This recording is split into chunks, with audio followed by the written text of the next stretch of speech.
መጽሐፍ ቅዱስ የመለኮታዊ ንክኪ መጽሐፍ። መነካካት በጣም አስፈላጊ ነገር ነው። ልዩ ምልክት ይኖራቸዋል። ካውንተር ያስፈልግሃል። ኢየሱስ ብለህ ጀምረህ ኢየሱስ ብለህ እንድትጨርስ። እኛ ቤት ጌታውን የሚያጠምቅ ነቢይ ይወለዳል። እዚህ ቤት ኬሚስትሪው ሌላ ነው። ከባድ መንፈስ ነው ያለው። ስማኝ፣ ኢንካውንተር ከሌለ አገልጋይ እንጂ የምትሆነው መልእክተኛ አትሆን። ዛሬ አንድ ሰው አዲስ ሰው ሲሆን አያለሁኝ። የሚያቆም ነው። እሺ ወንድሜ፣ እስከ ዛሬ ብዙ ጸልየሃል። የእግዚአብሔር ሐሳብ ምንድነው? እግዚአብሔር ስም ይለውጣል። መከልከል አትችልም። ምርጫው ያንተ ነው። ከተንበረከክ ሰው አያይህም፣ እግዚአብሔር ነው የሚያይ። ስማኝ፣ አዲስ የምንጀምረው ህይወት የለም። ኦልሬዲ እዚሁ ገብተናል።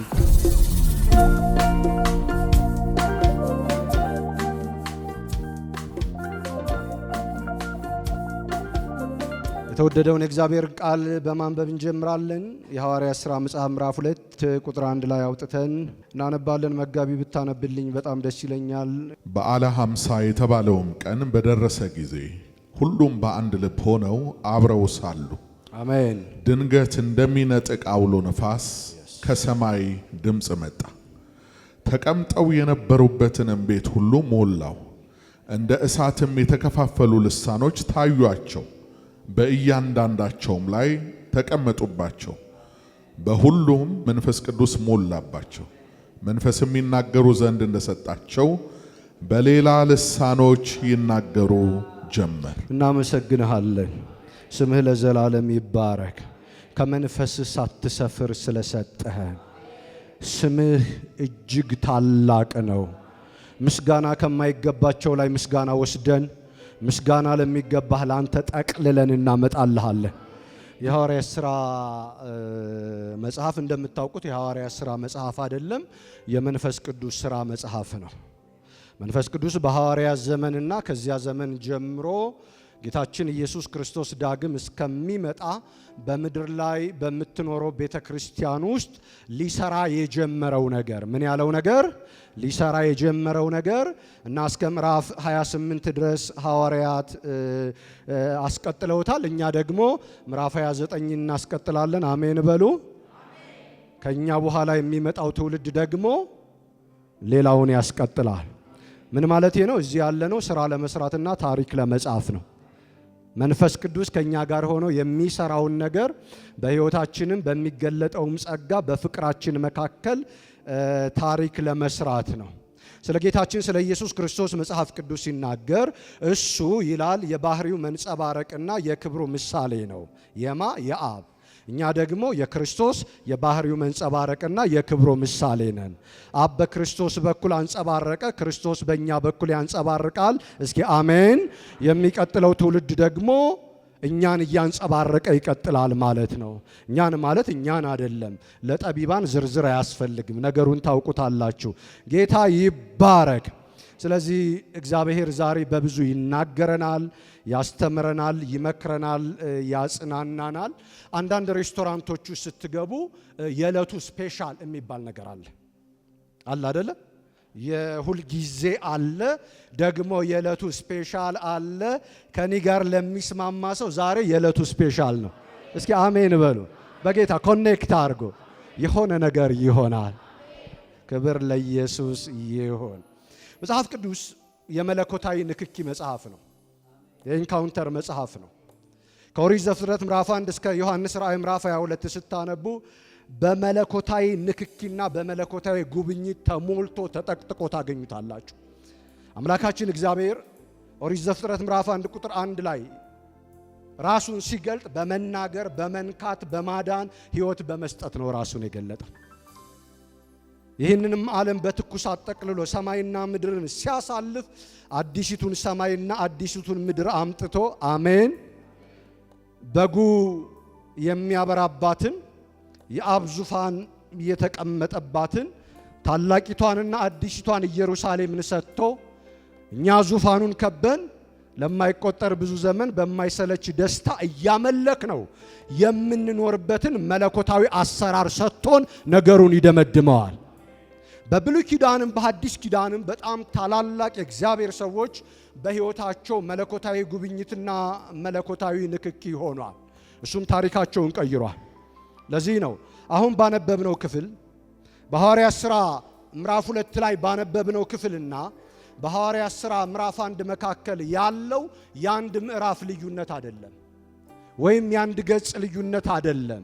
የአንድ መለኮታዊ አሰራር ጣልቃ ገብነት ነው። የአንድ ሲዝን ልዩነት ነው። ያልተቀባ ሰውና የተቀባ ሰው፣ ከእግዚአብሔር ጋር መለኮታዊ ንክኪ ያደረገና ያላደረገ ሰው የተለየበት ቦታ ነው። ለዚህ ነው ምዕራፍ 2 ላይ የምታገኙት ጴጥሮስ ምዕራፍ 1 ላይ ያገኛችሁት ጴጥሮስ አይደለም። በገረድ ፊት ወገቡ የተፈታው ጴጥሮስ አይደለም። ፍጹም ኢየሱስ ክርስቶስን መስሎ ከአፉ ቃል ሲወጣ የ3000 ሰዎችን ልብ የሚተረትር ጴጥሮስ ነው። ምክንያቱም ነካው። አጠገባችሁ ያለውን ሰው ዛሬ ይነካኛል በሉ። ሳልነካ አልወጣም በሉ። ክብር ለጌታ ይሁን። ተነካኩ፣ ሕይወቱ ተቀየረ። ትዝ ይላችኋል 12 ዓመት ደም ሲፈሳት የነበረችቱን ሴት ነካችሁ። እንዴት እንደነካችሁ አይታወቅም። ብዙ ግርግር ነበረ። ብቻ ነካችሁ፣ እሱም ነካት። ተነካኩ፣ ድና ቀረች። መነካካት በጣም አስፈላጊ ነገር ነው። አሁን በግርግርና በፉክክር በመለካካት የምናልፈው ዘመን አይደለም። በመነካካት ብቻ የተነካኩ ሰዎች ልዩ ምልክት ይኖራቸዋል። ቅድም እንዳልኩት ስትቆሙ መለኮታዊ ንክኪ በእናንተ ላይ ካለ አሁን እግዚአብሔር ሊናገር ቆመ ይባላል። እጆቻችሁን ስትዘረጉ አሁን እግዚአብሔር ለመፈወስ እጁን ዘረጋ ይባላል። ሃሌሉያ። ቃል ስትናገሩ እግዚአብሔር ማጽናናት ጀመረ ይባላል። ከንክኪው በኋላ ሁሉም ነገር ይቀየራል። ክብር ለጌታ ለኢየሱስ ክርስቶስ ይሁን። አስቀድሜ እንደነገርኳችሁ መጽሐፍ ቅዱስ ውስጥ ብዙ መለኮታዊ ንክኪዎች ዲቫይን ኢንካውንተሮች አሉ። የሐዋርያት ሥራ ምዕራፍ 2 ንክኪ ግን ምናልባትም በመጽሐፍ ቅዱስ ታሪክ ታላቁ ኢንካውንተር ሳይሆን አይቀርም። ታላቁ ኢንካውንተር ነው። ለምን አትሉኝም? ያ ኢንካውንተር ታላቅ ስለሆነው ኢየሱስ ብለው ጀምረው መሃል ላይ ሳይቀላቅሉ ኢየሱስ ብለው የጨረሱት። ወዳጅ ይሄ ኢንካውንተር ያስፈልግሃል። መሃል ላይ እንዳትወርድ፣ ወራጅ አለ ብለህ አርፋ እንዳትመታ። ኢየሱስ ብለህ ጀምረህ ኢየሱስ ብለህ እንድትጨርስ። ይሄ መለኮታዊ ንክኪ ከሌለ በየመንገዱ የሚጎትት ሁሉ ይጥልሃል። አየ ይሄ መለኮታዊ ንክኪ በሕይወታቸው ስለነበረ ነው ለራሳቸው ሞተው ለኢየሱስ መኖር የጀመሩት። እንደምታውቁት ክርስትና ለራስ መሞትና መብትን መተው ነው። ሰው ግን በኃይሉ ብርታት ይሄን ሊያደርግ አይችልም። የእግዚአብሔር ክብርና መንፈስ ሲነካ ግን ለራስህ ትሞትና ለሱ ትኖርለታለህ። እግዚአብሔር የሚያኖር አምላክ ብቻ ሳይሆን የሚኖርለትም አምላክ ነው። ዛሬ አንድ ሰው ጮሆ ንክኪ ያስፈልገኛል ይላል። ኢንካውንተር ያስፈልገኛል ይላል። እንደ ጸለያችሁት ይሁን። ወንድሞቼና እህቶቼ ስሙኝ።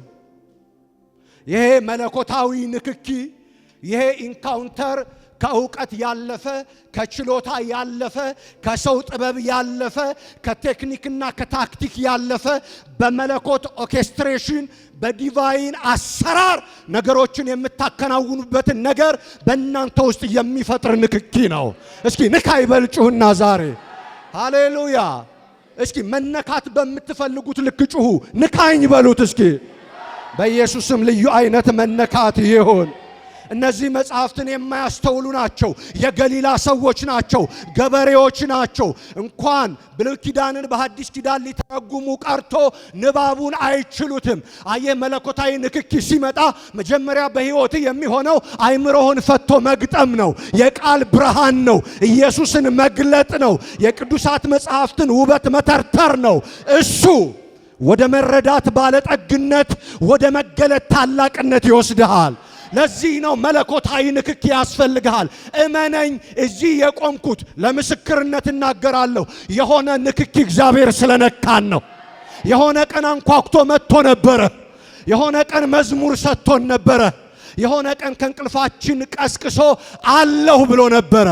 አስቀጠለን። እጆቻችንን ይዞ መራን። መጽሐፍ እንደሚል ሰባሪው እግዚአብሔር ከፊት ቆጥቷል።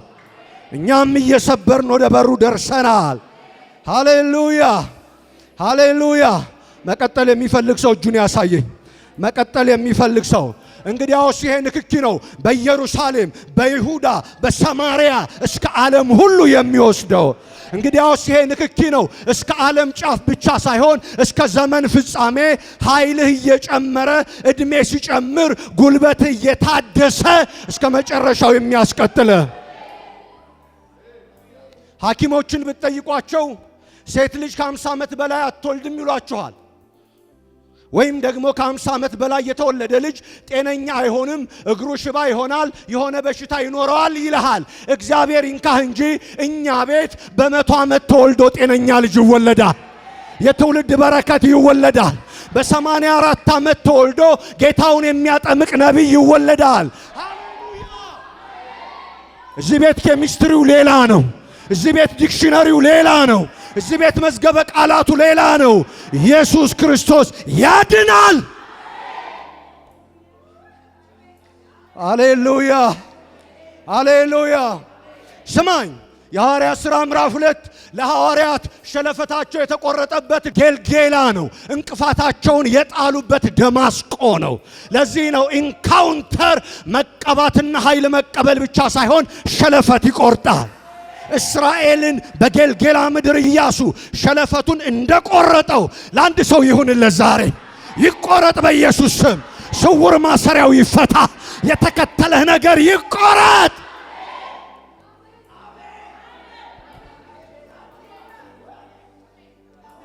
ያ ደማስቆ ያንን ታላቅ ሰው ለእግዚአብሔር ክብር ያደረገ ሃሌሉያ እሱ ነው። ኢንካውንተር ማለት ደማስቆ ማለት ነው። ፊት ለፊት የምትገናኝበት፣ በብርሃኑ ላይ የሚያበራውን፣ በጠራራው ላይ የሚያበራውን ፊት ለፊት የምትገናኝበት። ለሌላው የተሰወረ ነው፣ ላንተ ግን የተገለጠ ነው። አረ በኢየሱስም ይንካ። ሌሎቹ አያስተውሉም ነበር፣ አንተ ግን ታውቀዋለህ። ሰነፍ ባያስተውለውም የዚህ ዓለም ጥበበኛ እንዴት እንደሆነ አሰራሩ ባያውቀውም አንተ ግን ታውቀዋለህ። ጸጉርህን ሲያቆመው፣ ሰውነትህን ሲነካካው፣ መቅኔ ውስጥ ሲገባ፣ አጥንቶች ውስጥ ሲገባ፣ ሃሌሉያ ታውቀዋለህ። አየህ፣ የኢንካውንተር ቦታ ላንተ ኤማሁስህ ነው፣ መመለሻህ ነው። መረብህን ከጣልክበት ቦታ አራግፈ የምታነሳበት፣ ከኢየሱስ ጋር እራት የምትበላበት ልዩ እራት፣ ስፔሻል ዲነር። ክብር ለኢየሱስ ይሁን። ኦ ማይ ጉድነስ! ከባድ መንፈስ ነው ያለው። ከባድ መንፈስ ነው ያለው። አንዳንድ ጊዜ 2 ዓመት ከምትጸልይ መንፈስ ሲያልፍ አሜን በል። መንፈስ ሲያልፍ አሜን በል። ሲንቀሳቀስ አሜን በል። አንዳንዴ 40 ቀን 6 ወር ምሽግ መግባት ሊያስፈልግ ይችላል። የሚፈስ የእግዚአብሔር ክብር ሲመጣ፣ ጨለማውን የሚያበራ የእግዚአብሔር እጅ ሲዘረጋ ዝም ብለህ አሜን በል። ሃሌሉያ! ኢየሱስ ክርስቶስ ያድናል። ስማኝ ወንድሜ፣ ኢንካውንተር ከሌለ አቬሬጅ ሰው ነው የምትሆነው። ኢንካውንተር ከሌለ ሚዲየም ሰው ነው የምትሆነው። ስማኝ፣ ኢንካውንተር ከሌለ አገልጋይ እንጂ የምትሆነው መልእክተኛ አትሆንም። አገልጋይ ትሆናለህ፣ ታገለግላለህ፣ ትዘምራለህ፣ ትሰብካለህ፣ ቃል ታካፍላለህ። ሰምተህ ግን አትሰብክም። ሰምተህ አትሰብክም። ኢንካውንተር ከሌለ በራእይ ተገልጦልህ አትሰብክም። አዲስ መገለጥ ይዘህ መጥተህ አትሰብክም። ወንድሜ ያስፈልግሃል። ዛሬ ንክኪ ይሁን። እንደ ድንገት አውሎ ንፋሱ ይምጣ፣ እንደ ድንገት እሳቱ ይምጣ። የሚበላውን ነገር ይብላው በኢየሱስ ስም፣ ይብላው በኢየሱስ ስም፣ ይብላው በኢየሱስ ስም፣ ይብላው በኢየሱስ ስም። ሃሌሉያ! ዛሬ አንድ ሰው አዲስ ሰው ሲሆን አያለሁኝ። አንድ ሰው አዲስ ሰው ሲሆን አያለሁ። ሩጫው ሲፈጥን አያለሁ። ገደቡን አልፎ ሲሄድ አያለሁ። ያለ ከልካይ ሲሄድ አያለሁ። ወጥቶ ሲወርስ አያለሁ። ሪሲቭ ኢት ኢን ዘ ኔም ኦፍ ጂሰስ። አየህ፣ እኔ የማውቀው ሃውስ ኦፍ ክራይስት ይሄ ነው። ይሄ ነው እኔ የማውቀው። ይሄ ነው፣ ይሄ ነው፣ ይሄ ነው። ተቀበለኝ በጌታ። ይሄ ነው፣ ይሄ ነው፣ ይሄ ነው። አይለፍህ። እኛን የነካ ይሄ ነው። እኛን ያቆመ ይሄ ነው። እኛን ያሻገረ ይሄ ነው። ጀባባባባባባ ወንድሞቼና እህቶቼ፣ መልእክተኞች መሆን እንዲሆን እጸልያለሁኝ። ከአገልጋይነት የሚያልፍ ነገር እንዲሆን እጸልያለሁ። የስሙ ምልክት የሚያደርግ ነገር እንዲሆን እጸልያለሁ። ይሁላችሁ ወንድሞቼና እህቶቼ፣ ይህ ዓለም ወይ በጨለማው ወይ በብርሃኑ ስርዓት ነው የሚሰራው። በጣም ባለጠጎች የሆኑ ሰዎችን ተመልከቱ። ወይ ከብርሃን ዓለም ጋር ወይ ከጨለማ ዓለም ጋር ኢንካውንተር አድርገዋል። እሱ ነው። ስለዚህ አንተ የብርሃን ልጅ ነህ። መጽሐፍ እንደሚለው የብርሃን ልጆች ከጨለማ ልጆች ይልቅ ይፈጥናሉ። ግን እንዲሁ አይደለም፣ ከእንቅልፍ ተነስተህ አይደለም። ልዩ አይነት ንክኪ ያስፈልግሃል። ብዙ ሰዎች ወደ ጨለማው የሄዱት ከብርሃኑ ጋር ኮኔክት ማድረግ ስላቃታቸው ነው። ካልሆነ ግን አስቀድሜ እንዳልኩት ተራ ሰው፣ ሚዲየም ሰውና መካከለኛ ሰው ትሆናለህ። በጣም ስለሚከብድህ ህይወት፣ ኑሮ፣ አገልግሎት ስለሚከብድህ ነገሩን በቴክኒክና በታክቲክ ታረገዋለህ። ይሰለችሃል። የሆነ ቀን ቸርች ሸጠህ ትጠፋለህ። የሚያሰነብት ኢንካውንተር የሚያቆም ነው። እስኪ አሜን በለኝ። የሚተክል ነው። ክብር ለኢየሱስ ይሁን። ኢንካውንተር ማለት መደበኛ አይነት ንክኪ ማለት አይደለም። መደበኛ ንክኪ አይደለም። አብርሃምና እግዚአብሔር ብዙ ጊዜ አውርተዋል፣ ተነካክተዋል። አንድ ቀን ግን ሌላ አይነት ንክኪ ሆነ። የአብርሃምን ህይወት ከዜሮ ወደ ሂሮ የቀየረ መለኮታዊ ንክኪ ሆነ። ከሀገሩ ውጣ ብሎታል፣ በድምፅ አናግሮታል። አበዛለሁ ብሎ ነግሮታል። አንድ ቀን ግን ይስሐቅን ሊሰዋና ሊያርድ መሰዊያውን ይዞ ሲመጣ እግዚአብሔር በትውልድ ውስጥ በሱ ዘመን እስከ ሺህ ትውልድ በሱ ዘር አሕዛብን ሊባርክ እኔ ልሙት ብሎ ቃል ገባለት። በማንም ስለማይምል ከሱ የሚበልጥ ማንም ስለሌለ እግዚአብሔር ማለለት። ከዛ በፊት እግዚአብሔር አልማለም፣ ቃል ነው የገባለት። አሁን ግን በማይለወጥ ኪዳን እግዚአብሔር ነካው። እሺ ወንድሜ፣ እስከ ዛሬ ብዙ ጸልየሃል። ዛሬ ከኔ ጋር ትስማማለህ። እህቴ ብዙ ጸልየሻል። እግዚአብሔርን በህልም በራእይ ብዙ ነገር ነግሮሻል። እንግዲያውስ እንደዚህ ይሁን፣ በኢየሱስ ክርስቶስ በጌታችን ስም ዛሬ የልዩ ኢንካውንተር ቀን ይሁን። ኧረ አሜን በል፣ ኧረ አሜን በል። ሃሌሉያ ሃሌሉያ። ያዕቆብን እግዚአብሔር ብዙ ጊዜ ነክቶታል፣ አናግሮታል። የቅዱሱ ትግል ሌሊት ግን የተለየ ትግል ነበረ፣ የተለየ ኢንካውንተር ነበረ። ለዚህ ነው ኢንካውንተር መደበኛ ንግግር፣ መደበኛ ንክኪ አይደለም። አንድ አይነት ንክኪ ሕይወትን የሚቀይር፣ ዘመንን የሚቀይር፣ አሰራርን አደራረግን የሚቀይር ከሰማይ ከመለኮት ዓለም የሚመጣ የእግዚአብሔር ውሳኔ ነው። ሃሌሉያ ሃሌሉያ። ያዕቆብን እግዚአብሔር በቤቴል አናግሮታል። ታውቃለህ፣ መሰላል አሳይቶታል፣ ላባን አስጠንቅቆለታል። ብዙ ቀን እግዚአብሔር ከያዕቆብ ጋር እንደነበረ እናውቃለን። መጣ፣ ክብር ይግባው። በዚህኛው ቀን ግን ሌላ አይነት ነገር ሆነለት። ለዚህ ነው ስለ ዳዊት ስታጠና ዳዊትን እግዚአብሔር በኬብሮን ቀባው፣ በቤቱ ቀባው፣ በእጁ ላይ ሰልፍ አስቀመጠ፣ በጣቶቹ ላይ መዝሙር አስቀመጠ፣ ጎልያድን ገደለ። ይሄ ሁሉ ከእግዚአብሔር ጋር የነበረው መለኮታዊ ንክኪ ነው። በኢየሩሳሌም ሲነግስ ግን አሜን፣ በኢየሩሳሌም ሲነግስ ግን ይሄኛው መደበኛ አይደለም። ይሄኛው አዲስ ነው። ይሄኛው ልዩ ነው። የእግዚአብሔርን ሐሳብ በምድሪቱ ላይ እንዲፈጽም ያደረገ ያንን የእግዚአብሔርን ሐሳብ። የእግዚአብሔር ሐሳብ ምንድነው? መቅደሲቱ። የእግዚአብሔር ሐሳብ ምንድነው? ከተማይቱ። የእግዚአብሔር ሐሳብ ምንድነው? ታቦቱ። የእግዚአብሔር ሐሳብ ምንድነው? ምድሪቱ። የእግዚአብሔር ሐሳብ ምንድነው? ሕዝቡ። በዚህ ኢንካውንተር እግዚአብሔር ጠቅልሎ ሰጠው።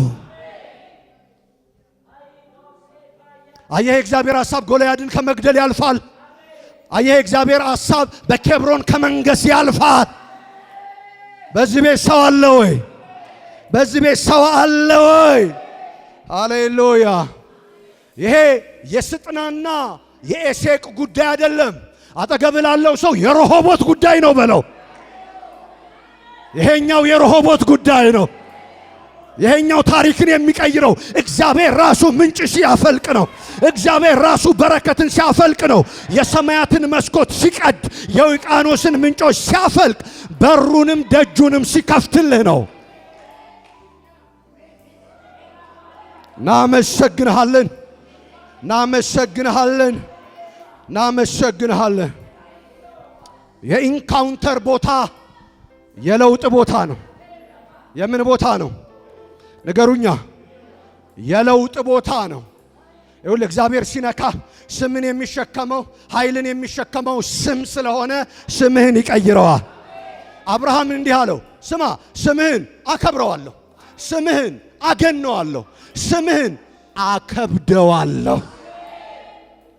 አከብረዋለሁ ማለት የሚወደድ አደርገዋለሁ ማለት ነው። አገነዋለሁ ማለት ታዋቂ አደርገዋለሁ ማለት ነው። አከብደዋለሁ ማለት ግን እንደ ቡላት ድንጋይ የሚፈራ አደርገዋለሁ። አከብደዋለሁ። አየህ፣ ክብር የሚቀመጠው ስም ላይ ነው። ለዚህ ነው እግዚአብሔር የቅዱሳኑን ሁሉ ስም የቀየረው። የእኛን እንኳን ስማችንን ቀይሮ በሱ እንድንጠራ አካል ውስጥ አስገብቶ መጠሪያችንን ኢየሱስ ያረገልን። ሌላ ስም አለ፣ ከስም ሁሉ በላይ የሆነ ስም። ምን ማለት ነው? ከስም ሁሉ በላይ የሆነ ስም ማለት ሁሉም ስሞች ማድረግ የማይችሉትን ነገር ማድረግ የሚችል ስም ማለት ነው። የጀነራል ስም ማድረግ የሚችለው አለ፣ የማያረገው አለ። እስኪ አሜን በለኝ። የጠቅላይ ሚኒስተር ስም የሚያረገው አለ፣ የማያረገው ነገር አለ። ወደ ፓርላማ የሚባል ነገር አለ። ከስም ሁሉ በላይ የሆነ ሁሉን ማድረግ የሚችል ስም፣ ሌሎቹን ስሞች ጸጥ ረጭ የሚያረጋቸው ስም ኢየሱስ።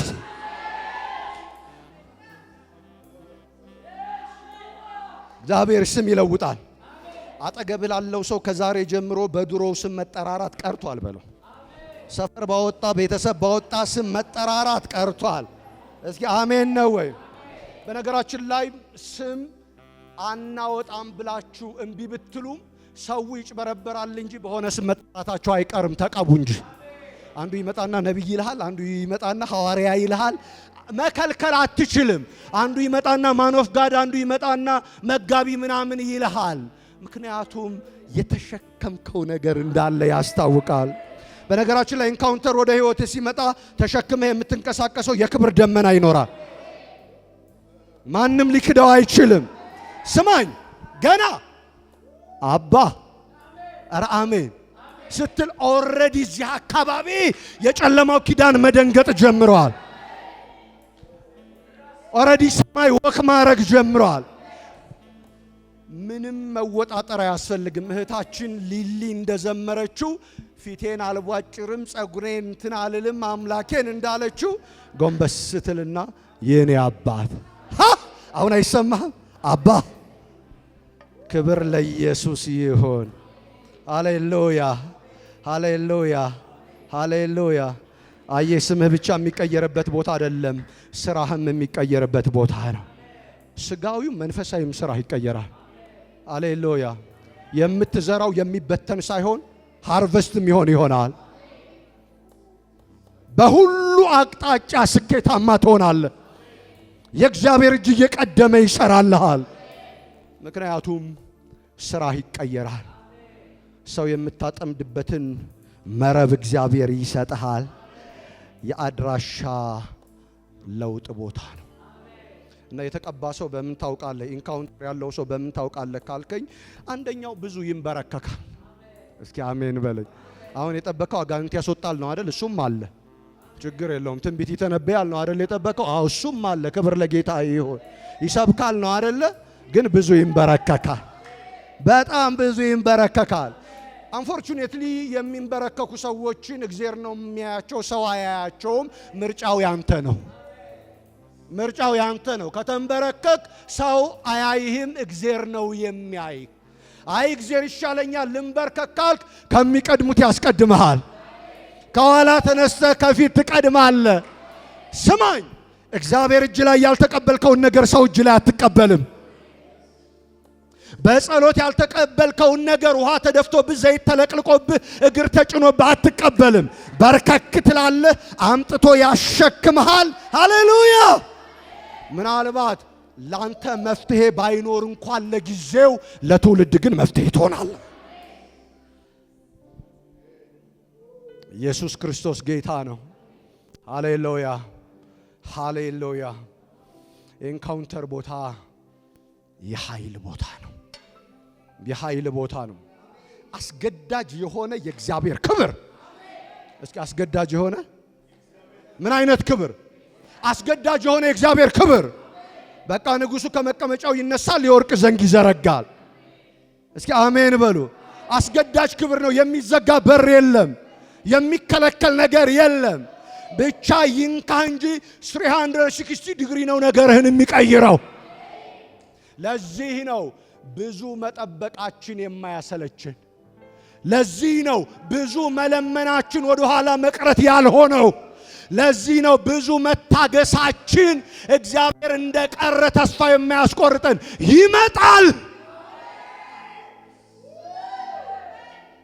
እኛ ቤተ ክርስቲያን እንደዚህ ይላቸዋለሁ። ልጆች የመጡና በቃ ለምን ጸለይ ምንም ለውጥ የለም ምናምን ሲሉኝ፣ በቃ እድሜያችሁ ረጅም ነው ማለት ነው። የተናገረውን ነገር ሳያደርግ አትሞቱም፣ አርፋችሁ ተቀመጡ።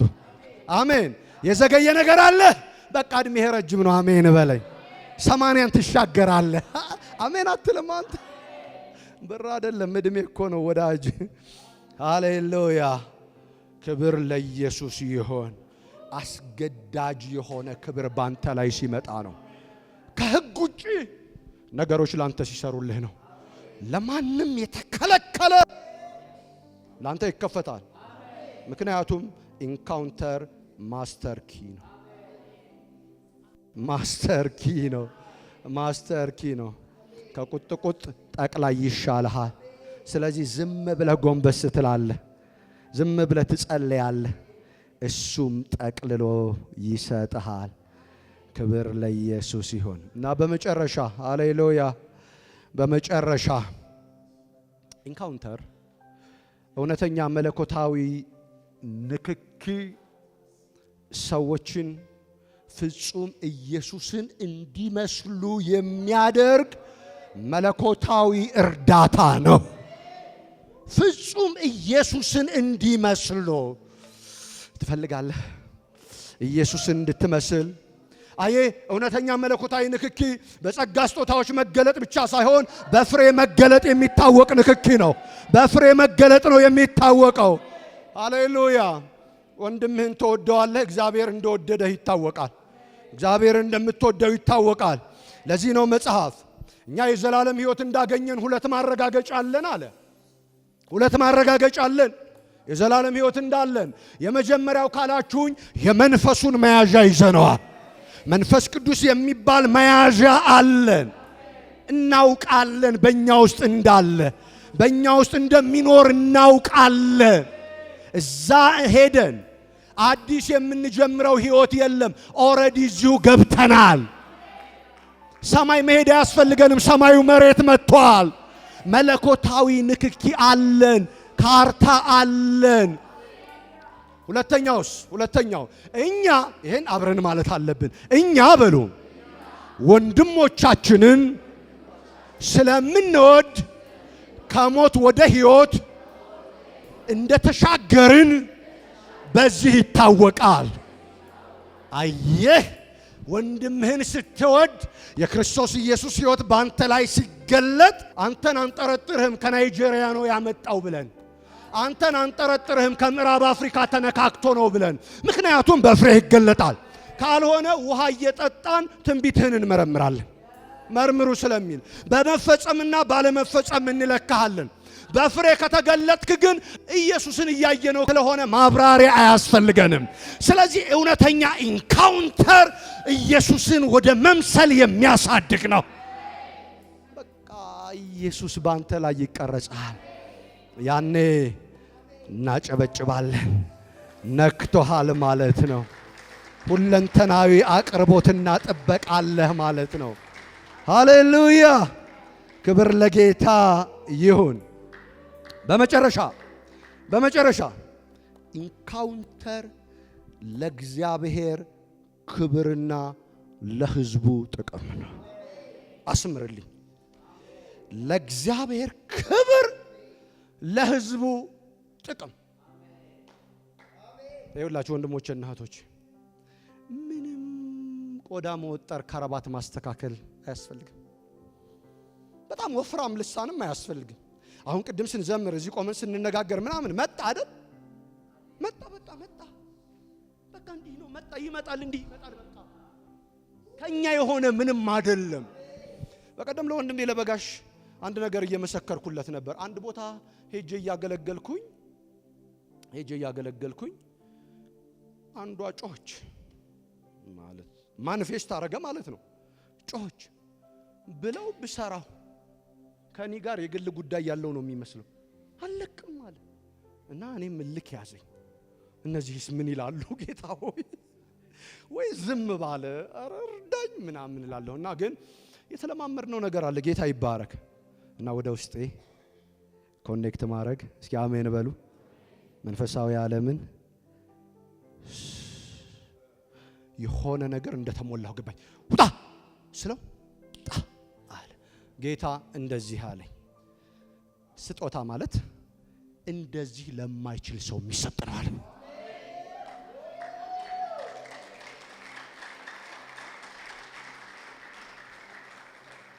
አየ ቅድም አልቻልክም፣ በቃ አልቻልክም፣ ምንም ትርጉም የለውም።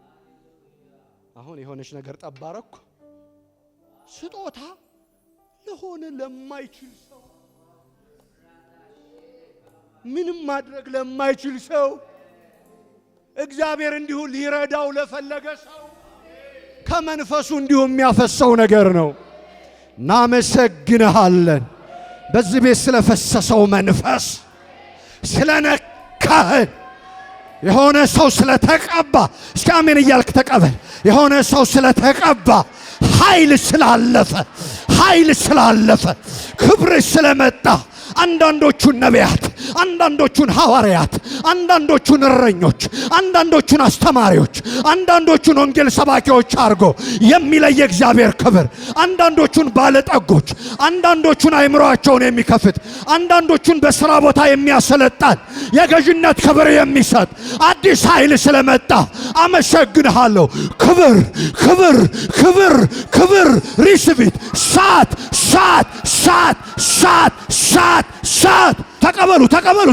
ተቀበሉ።